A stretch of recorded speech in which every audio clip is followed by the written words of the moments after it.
সখী, তুই কি জানিস না আমার ঘরেও জ্বালা বাহিরেও জ্বালা, আমার কৃষ্ণ বলে কাঁদিতে। তখন কৃষ্ণ প্রেয়সী তুলসী বলছে, ঠিক আছে রাধে, রাধে রে, ঠিক আছে, আমি তোর গোবিন্দের খবর তোকে এনে দেব। কিন্তু রাধে, আমি যদি তোর গোবিন্দের খবর তোকে এনে দিতে পারি, তুই বল রাধে আমাকে কি দিবি? তখন রাধারানী বলছে, সখী, এই কৃষ্ণ কলঙ্কিনীর কাছে আর কি বা থাকতে পারে বল? তোকে দেওয়ার মতো তো আর কিছু নেই। ঠিক আছে তুলসী, আমি তোকে কথা দিচ্ছি, আমার গোবিন্দকে তুই একবার যদি আমার কাছে নিয়ে আসতে পারিস, একবার যদি গোবিন্দকে দেখা করিয়ে দিতে পারিস, তাহলে গোবিন্দকে দর্শন করবার পর আমি গোবিন্দকে তোর হাতে তুলে দেব। তখন তুলসী বলছে, রাধে, আমি তোর গোবিন্দকে নিয়ে কি করবো? তোর গোবিন্দকে নিয়ে আমি কি করবো? তখন রাধারানী বলছে, ঠিক আছে, তুই যখন গোবিন্দকে নিবি না, তাহলে এই যে আমার কণ্ঠে যে তুলো গজমতির হার কি দেখছিস, সেই গজমতির হার কি আমি তোকে দান করে দেব। সেটা বলেছে। তখন তুলসী বলছে, রাধে, তোর গজমতির হার দিয়ে আমি কি করবো বল? তোর গজমতির হার আমার চাই না। তোর ওই গজ হার কাঁদতি মাঝখানে বস্তু যে থাকে নদী, তুই সেটি আমাকে দান কর রাধে। রাধে, আমার যেন তোর যুগল পদে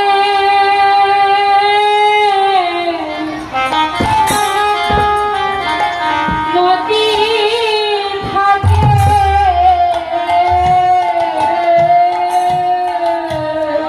রাধে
ভজিতে পারি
তুই আশীর্বাদ কর তোদের যুগল পদে যেন আমার মতি থাকে। তখন রাধারানী বলছে তথাস্তু তুলসী, তাই হবে। এবার তুই যখন যাবি রাধে, কেমন করে যাবি জানিস? তুই যখন যাবি সময় বুঝিয়া সরস হইয়া, সময় বুঝিয়া সরস হইয়া, সময় বুঝিয়া সরস হইয়া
পারবি না, সময় মতো যেতে হবে।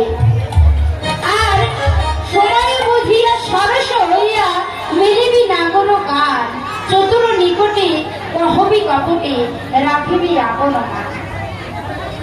তুলসী, তুই মান রেখে কথা বলবি, নারীর যেন মান বজায় থাকে। তুইও নারী, আমিও নারী, তুই যেন আগে কথা বলিস না। কেন জানিস?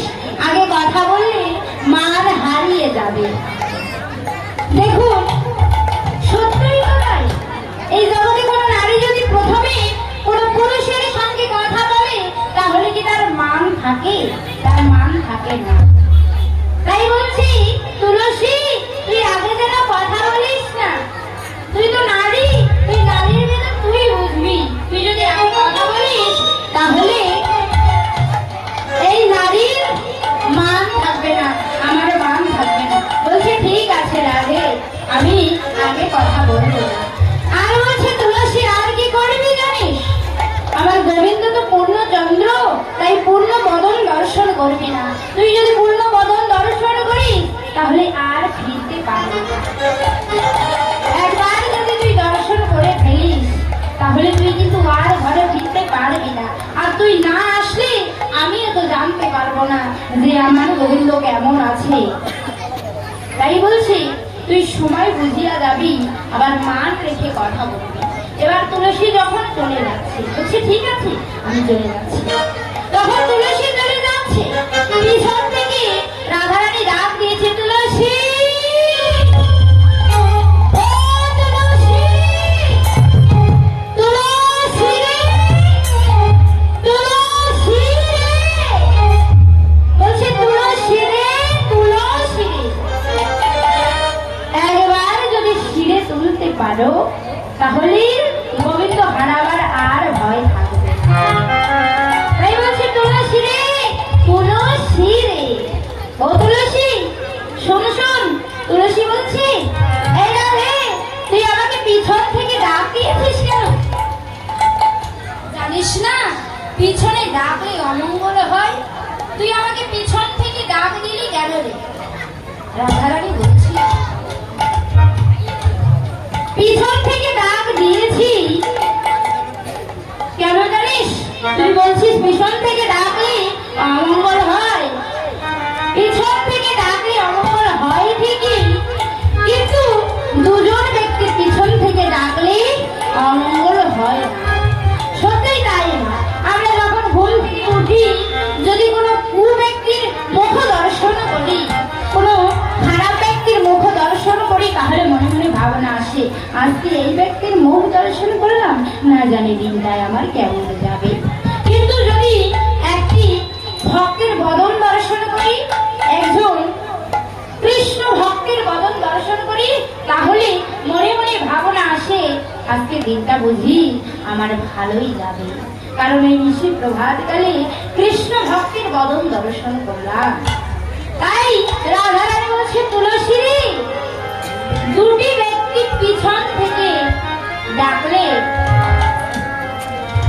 অমঙ্গল হবে না, মঙ্গল হবে। কে জানিস? এক হচ্ছে কোন মা যদি তার সন্তানকে পিছন থেকে ডাকে তাহলে তার মঙ্গল হবে। কোন মা যদি পিছন থেকে ডাকে তাহলে মঙ্গল হবে। এই কথাটি সত্যই মা, সত্যই। তাই দেখুন আমার এক সময় এই যে প্রোগ্রাম ছিল, ওই যে কচা কাটা ভুরুঙ্গা মাটিতে, আমার এই যে গাইবান্ধা অঞ্চল, এই গাইবান্ধা থেকে ওই কচা কাটা যেতে অনেক দূর, কিন্তু মা কোনোদিন তো যাইনি। তাই মনে মনে ভাবনা করছি এত দূর যেতে হবে।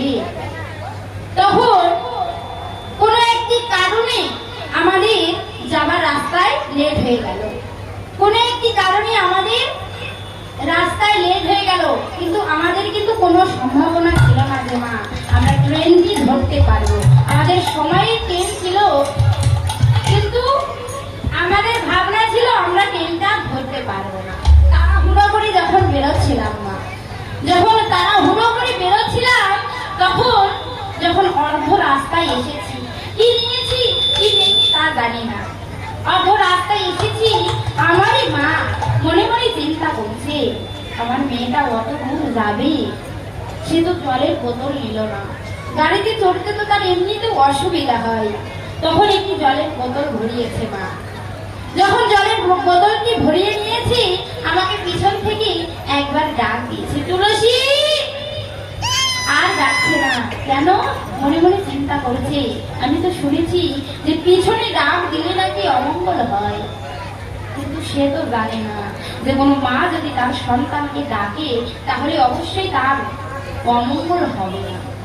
তখন পিছন থেকে ডাকবার পর একটু সামনে গিয়ে আরেকটি রাস্তা আছে, সেই রাস্তা দিয়ে সামনে গিয়ে তাকে বলছে নিয়ে যা, তুই অনেক দূর যাবি, এই জলটি অবশ্যই তোর কাজে লাগবে। তখন তারা হুড়া করে যাচ্ছি, গিয়ে দেখলাম যে ট্রেন এখনো 10 মিনিট লেট। তাই বলছে পিছন থেকে কোনো যদি মা ডাকে তাহলে তার কখনো অমঙ্গল হয় না। তাই রাধারানী বলছে তুলসী, দুটি মানুষ পিছন থেকে ডাকে তার অমঙ্গল হয় না। কে জানিস? যদি কোনো মা ডাকে, আর যদি কোনো কৃষ্ণ ভক্ত পিছন থেকে ডাকে তাহলে তার অমঙ্গল হয় না। তাই আমি তো কৃষ্ণ ভক্ত, আমি তো সদা সর্বক্ষণ কৃষ্ণ কৃষ্ণ বলে ডাকি, কৃষ্ণ কৃষ্ণ বলে কাঁদি। তাই তোকে ডাকলাম, তোর অমঙ্গল হবে না। তখন আমাকে কেন ডেকেছিস এবার সেই কথা বল। বলছি আমি তোকে কেন ডেকেছি জানিস? এই যে চম্পক ফুল দিয়ে চম্পক ফুল দ্বারা একটি মালা গেঁথে দিলাম, এই মালায় অনুরাগের সুতা দিয়ে এই মালাটি গেঁথে দিলাম। এই মালাটি নিয়ে গিয়ে তুই গোবিন্দের সেবায় লাগিয়ে দিবি। এই যে আরো একটি কর্পূর দ্বারা তাম্বুল সাজিয়ে দিলাম, এই তাম্বুলটি নিয়ে গিয়ে গোবিন্দের বদনে তুলে দিবি, গোবিন্দের সেবা দিবি। তাই এবার তুলসী কি করেছে? মালাটি নিয়ে আর কর্পূর দ্বারা তাম্বুলটি নিয়ে চলছে। পদবার্তা বলছে তুলসী তুলসী মনেতে হরসি, তুলসী তুলসী মনেতে হরসি, তুলসী তুলসী মনেতে হরসি, তুলসী তুলসী মনেতে হরসি। হরি নারায়ণ বলে, হরি নারায়ণ বলে, হরি নারায়ণ বলে, হরি নারায়ণ বলে। কর্পূর তাম্বুল লয়ে ফুলহার, কর্পূর তাম্বুল লয়ে ফুলহার, কর্পূর তাম্বুল লয়ে ফুলহার, কর্পূর তাম্বুল লয়ে ফুলহার। সরসী কুলে, নীলা সরসি কুলে, নীলা সরসী কুলে, নীলা সরসি কুলে, সরসী কুলে মিলে গেল, সরসি কুলে মিলে গেল, সরসী কুলে মিলে গেল, সরসি কুলে মিলে গেল। গোবিন্দের সঙ্গে দেখা হলো, সরসী কুলে মিলে গেল। গোবিন্দের সরে দেখা হলো, সরসি কুলে মিলে গেল। নীলা সরসি কুলে, তাই এবার তুলসী গিয়ে সরসী কুলে এসে দাঁড়ালেন। সরসী কুলে এসে যখন দাঁড়িয়ে আছে, গোবিন্দ তখন দর্শন করে তুলসীর সঙ্গে কথা বলছেন। আর মনে মনে চিন্তা করছে, তুলসী তোমার হাতে যে মালাটি, ওই মালাটি তো আমার বদনেই উঠবে, তাই গোবিন্দ আমার কথা বলছে না। আর এদিকে শ্রীমতী রাধারানী তুলসীকে বারণ করেছে, তুলসী তুই যে কথা বলবি না, তুই আগে কথা বলবি না, আর তুই গোবিন্দের বদন দর্শন করবি না। তাই তুলসী কথা বলছে না, কিন্তু গোবিন্দ মনে মনে চিন্তা করছে আমিও আগে কথা বলবো না। কিন্তু নারী জাতির তো একটু অভিমান বেশি, তাই না? ধৈর্য শক্তি বেশি, কিন্তু এখনকার নারীদের নেই সেই ধৈর্য শক্তি। কিন্তু তখনকার যুগে অনেক ধৈর্য শক্তি ছিল। তাই যখন তুলসী কথা বলছে না, তখন শ্যামনগর কি করেছে? দেখিয়া তুলসী মনে